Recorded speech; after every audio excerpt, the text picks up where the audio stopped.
Welcome to The Shot with Cosmos. And here's to the center of the universe, aka the Deep Space Network. Oh, switcheroo, nice. I was gonna say The that's everywhere, DSN. man. Could you imagine doing a single shot episode in the center of the universe? Which is really what we're Absolutely doing. Okay. So really quick, name as many space missions as you can. Like, what's out there in space right now? Chandra, James Webb. James Webb. Insight's just Messengers, ending now, I Voyagers. think. Insight's Are Messengers ending. still talking? Voyagers, Insights. Voyagers, Curiosity, Perseverance. Yeah, Voyagers. Oh God, Neowise. Okay. So most of those, except for Neowise and Chandra, use Deep Space Network. So any mission that is beyond low Earth orbit, so it's basically at the point of the moon and beyond, uses this huge array of antenna around the world. So as it is, it's the largest and most sensitive communication system in the world, and of course, dare we say, the known universe. Yeah, dare we say. And so all these spacecraft, they use DSN to communicate with NASA, technically JPL. But in order for these massive antennae, and we'll get to how big they are in a moment, to have full coverage around the sky, each one is positioned 120 degrees apart from the other. Oh. So what is 3 times 120? Fancy physics man, take it away. 360. 360, exactly right. Oh, because it's round Earth. Because it's around Earth. Go figure. There So was so much 360 pressure degrees. on getting that right. So with these 3 antennae sensors, really, JPL covers a full 360 degrees around the Earth. So no matter where the spacecraft is in the sky, the DSN can communicate with it. And as the world turns, each antenna can easily hand off to the next one. I thought These you'd appreciate are the satellites of our That's lives. that. Ooh, nice. Oh my gosh, my grandmother's stories. Anyway, go ahead. So these 3 sites contain a total of 14 antennas around the world used to track the spacecraft. So that bark is dog for 3 sites, including Goldstone, which is near Barstow, California. Hey, If you, Southern do you know- California. Southern? Okay.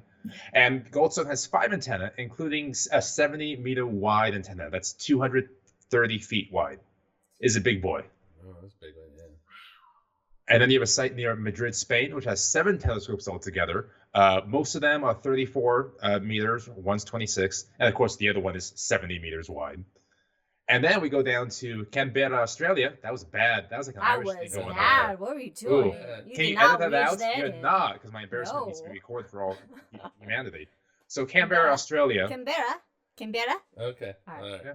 Widge. See, I said the Widge first. Yeah. So down under, they have 5 active antenna, including the 70-meter DSS-43, which is the only antenna capable of communicating with Voyager 2. Really? Yeah. Wow. So that was important. Check out our episode on Voyager Part 1, Voyager 2. Yeah. Very And the good. other You one did a that we good did, job. or have done. I don't know, time's weird.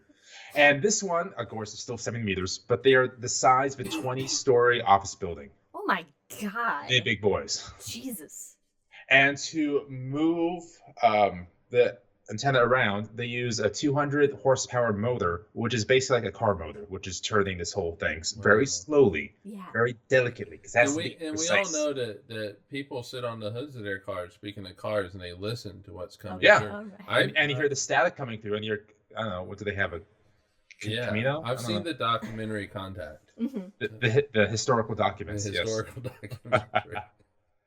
Now, most of these are used to capture the S-band, 2 gigahertz, or the X-band, 8 gigahertz. And we can dive into that if we decide we want to.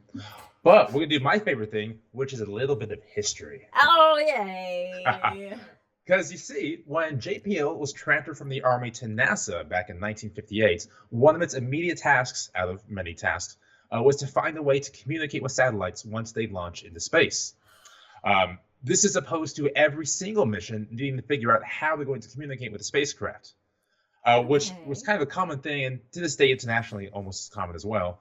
So that's when the Deep Space Instrumental Facility was consolidated, and it was basically made to be separately managed from everything else, and they were given free reign to decide how to communicate with satellites. What's the best way to do this? Oh, that's cool. So the first DSIF site was at Island Lagoon near Woomera, Australia. Woomera, Okay. Australia. It's kind of fun to Okay. say. Woomera. And then another site near Johannesburg, South Africa. All right.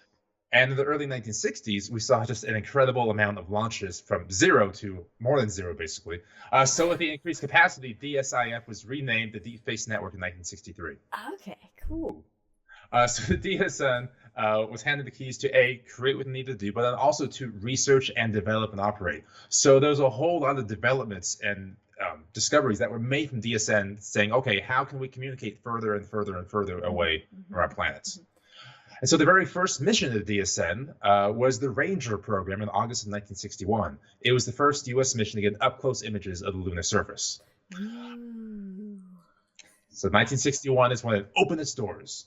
And it developed over time. So in 1965, a, quote, wing concept was created that enhanced radio capabilities, including accepting lower bands of radio frequencies, which is important because in Apollo 13, that spacecraft was forced to shut down most of its power and most of its communication as well to only get to the lower bands. Oh. So if they hadn't done that, there's no way Apollo 13 could have communicated with Earth on the way home. Oh shit! Okay. That would have changed that movie. That Yeah. would have changed a lot of things. A lot of things. So to detect these minute signals from space, the antennas are equipped with amplifiers, but there are a couple problems, including that almost every object in the universe emits background radio noise, which is static, including the DSN equipment itself. So the antennas, the instruments are cooled, the amplifiers rather, to a few degrees above absolute zero. Oh shit! Yeah. A lot of liquid helium, probably. Yeah.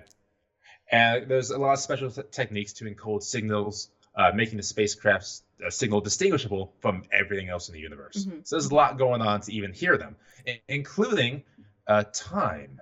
Because as you can imagine, spacecraft going way out there, and there's three different antenna or three different DSN networks here. Time gets a little wibbly wobbly. Yeah. To say the least. Yeah. So first of all, we have UTC, Universal Time Coordinated. Yeah. That is just the standard scientific standard. For time. Standard On scientific Earth. standard. Yeah. For timekeeping. You got Exactly. it. Yeah. Check out our episode on time. Yeah. And then we have the ERT, Earth Received Time. Oh. This is the time that the signal is captured by the DSN. So because it takes time for communications to go between the DSN and the spacecraft, the ERT, as defined by the UTC, is used. So whatever the event occurred, this transmitted occurred earlier, but just when we get it, it's called the ERT, Earth Received Time. Okay. And last one, the RTLT, Round Trip Light Time. Oh my god. This is the elapsed time it takes for a signal to go from DSN to the spacecraft. So think about, to the moon is just 3 seconds. The sun, the round trip is about 17 minutes. Voyager's a couple hours now. Wow. Only a couple hours? Wow. Sorry, I say a couple hours. I think round trip, it's like 42 hours, I want to say. Oh, okay. All right. Okay. This makes more sense to me now with how far out there. Yeah, But okay. also at the same time, I don't know how time So works. It's Voyager's fucked up. 21 light hours away. Ish, I think. Check Or out our less. episode Voyager Part 2, Voyager 1. Yes, thank you. Coming It's in like the future. It's like a live hyperlink in the show. Wow. All right, so the future of DSN itself, as with most NASA missions, is murky. Because the DSN is obviously completely necessary for space exploration, as we have our sirens going off in the back. Yeah. Okay, I was Do you want me to Like, wait for a is second? No, here? Or actually, you know what? We're sending up the alarms here because we're in trouble. Yes! We're in trouble. Police out here helping out the DSN. That's loud after that. There's just an issue at Quark's Bar. this We're this coming has to been the most bizarre shot, and to be honest, I love it it. all I should love be it. kept in. Every Okay. single bit. All right. We'll Let's keep go make a the real sirens long back.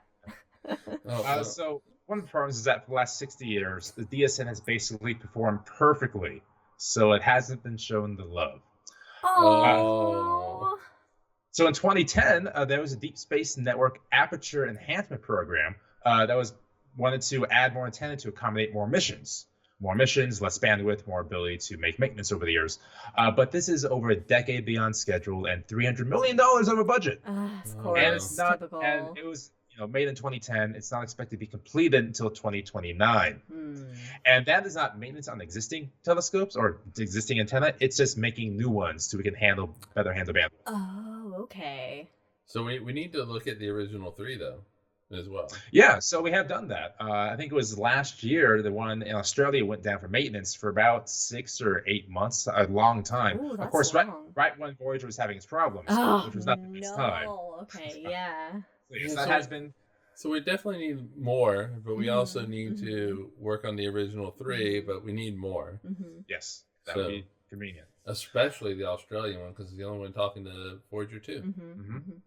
So in the meantime, JPL is looking to tracking multiple spacecraft with a single antenna, which would be impressive to help save that workload, and also using machine learning and AI, Oh. both of which are already being used to figure out what maintenance needs need to be completed. Okay. You know AI is how we die. Oh God. Well, That's we fine. don't need it. That's another episode. And of course, in 2024, the overall budget of Deep Space Network has been decreased by $40 million. Right when you need it to build yourself up and perform maintenance, decreased by $40 million. Every time God. Brandon talks about space programs, There's always a and budget shit, issue. It- There's always there's some always- budget shit. I just got to keep it real, you know? It Yeah, just makes yeah. us sad. And isn't it? Can't you go on online on like the JPL's website or something, and you can look at the Deep Space Network and like you can see Yeah, the wavelengths as- of communication with the satellites and Absolutely. and- So as of right now, it is the spacecraft, the antenna in Madrid is talking to Voyager 1, Oh. who has a round-trip light time of 1.89 days. Ah, that's so cool. Okay. So not to about 1.89 48 hours, yeah. Yeah. 24 billion kilometers away. That's Then you can look at Goldstones talking to Soho, Osiris-Rex, the Advanced Composition Explorer. This is the 36-meter telescopes. Canberra in Australia, the 70 meters, talking to Voyager 2 right now. Hey. Hey! It's only 1.58 light days out. Wow. And it's also talking to Mars Odyssey. Hey, oh, Mars Odyssey. Is that the U of A one or not? ASU one? I don't know off the top of my head. Okay, it's fine. We don't need to know that right now. Oh, Google and it on your own we're time, going to keep doing this listeners. because there's only a couple more left. Also Madrid, the 26 meters, 36 meters, talking to the James Webb. Love that. Ah, And the last one, because we also work with international partners, is talking to the Korea Pathfinder Lunar Orbiter. oh, cool. Yeah. So yeah, that is eyes.nasa.gov, and that'll show you who's talking to what in the solar system. It's really That's cool. neat. That's neat. You know what? I totally forgot about the Deep Space Network. Like, I knew about it and I knew about these things, but I totally, Mhm. I just. Yeah, you You just don't take it think for about granted and don't spend the money to keep it up. It's like your water heater. You forget about it until it breaks on you. Yeah, and then you go, oh, fuck. Do we have enough savings? But ultimately, NASA will have a way to communicate with the spacecraft, whether it's through DSN or through something else, because if we don't have that, we are effectively stuck on our island forever. Yeah. So there's always going to be a way to communicate. Just how expensive is it going to be? Are we going to do maintenance now or a whole new thing? Take in the all my future? tax dollars, NASA. Please. Which brings us Right. back to former JPL director Charles Alaki was once describing how this control center collects data from every mission ever launched, and he said, quote, "This must be the center of the universe." So today, in the control center at JPL, there's a plaque in the very center of the room with, the etched inside center of the universe. In fact, Nice. we've been there and we have stickers. We got stickers that say, I've been to the center of the Nice. universe. Yep. So thank you for joining the shots with the center of the universe, the DSN. Stay safe, everyone. See you next time. Cheers. Bye. Bye.